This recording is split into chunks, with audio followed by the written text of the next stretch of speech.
personally am feeling relief. 2.5 million patients are no longer being blocked from accessing Planned Parenthood, and 24 million Americans are keeping their health care coverage. Now, Cookson said although they are celebrating today, they will continue to fight for Planned Parenthood in the future. Live in Lewiston, Morgan Sturdivant, WMTW News 8. All right, thank you, Morgan, for that. And some more breaking news tonight. Augusta police issuing a silver alert for missing 72-year-old Donald Dupere, who they say was last spotted in Scarborough this afternoon. Police say that he walked off from his home on Boothby Street around 9 this morning and is experiencing early signs of dementia. He was last seen wearing a blue coat, a blue Trump baseball cap, and blue jeans. He was also carrying a suitcase. Anyone with any information is asked to please contact the police. And we will continue to update you on that story as more information becomes available. Now let's turn it over to Chief Meteorologist Roger Griswold for a first check of the weather. Hey, Roger. Megan, we've been seeing some of the snow in Scarborough change over to rain, and that rain-snow line will continue to push northward as milder air pushes in from the south and southwest. Visibility increasing as well. Now the snow confined to the Lakes region, northward up to Lewiston, Auburn, where visibility is at 4 miles, and down through portions of Casco Bay. Interstate 295 in Portland, you can see it's primarily just wet roadways, never really accumulating much there in between the highways. And over the evening hours, we'll expect some scattered showers to persist, but even the threat of rain diminishing after midnight, temperatures holding in the mid-30s right through midnight. Here's the radar and a couple of things you pick out first. Go down to York County. Much of the activity has come to an end south of the Sanford area. Biddeford now on that rain-snow line, and with the snow out through western areas and the rain-snow line pushing toward the Portland area. Snow then extends Waterville, Skowhegan back to the Rangeley Lakes down to Augusta. All of this sliding in a southeasterly fashion. And there's more snow back through the mountains, northern Vermont as well. And in fact, places like Freiburg have reported upwards of 3 inches or more of snow just during the past few hours. Sunshine will mix with clouds tomorrow. Can't say it'll be a whole lot of either, so probably just a mix of the two. Milder temperatures we get up to 44. Coming up in 10 minutes, your total outlook. We'll look at that 8-day forecast, talk more about your weekend weather. Megan? All right, Roger, thank you. Speaking of snow, happening now in Casco, crews are responding to a car crash due to slick roads.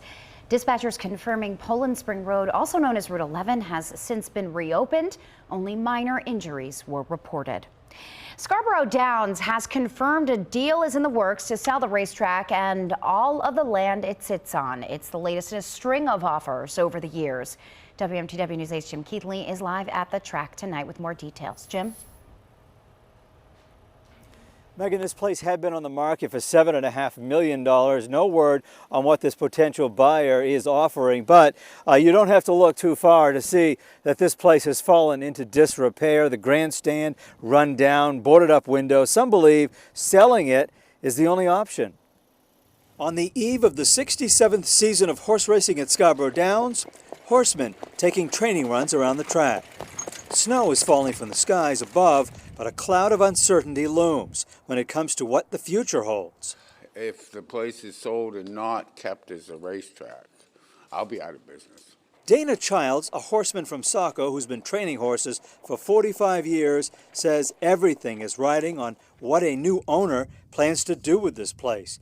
And if it doesn't include horse racing, I have a farm a couple miles from here. I'll move. Because without Scarborough, our industry in Maine is pretty much dead. The iconic track and the grandstand have been fixtures since 1950. The Ritchie family has tried to diversify to keep the place alive. They lobbied for a casino. That was shot down. So they put it up for sale. There is an agreement in principle. Nothing has been finalized. Few details are being made public, only that the potential buyer is a developer from Massachusetts who has expressed interest in turning this valuable 500 acres into a mixed-use live, work, and play project, one that may or may not include harness racing. I really have no insight as to any use of the property if a sale should happen to go through, other than to say that,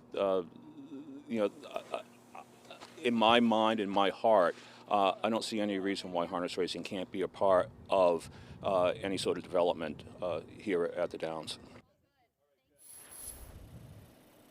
All right, in its heyday, back in the 1980s, 9,000 people would pack these stands over here to watch and to gamble on those horses. Of course, those are the days before casinos came to the state and before the internet. Nowadays, on some of the race days, there might only be 60 people that show up. So a lot of eyes are going to be watching this deal, and we'll keep you posted if we hear any new details. Live in Scarborough, Jim Keithley, WMTW News 8. All right.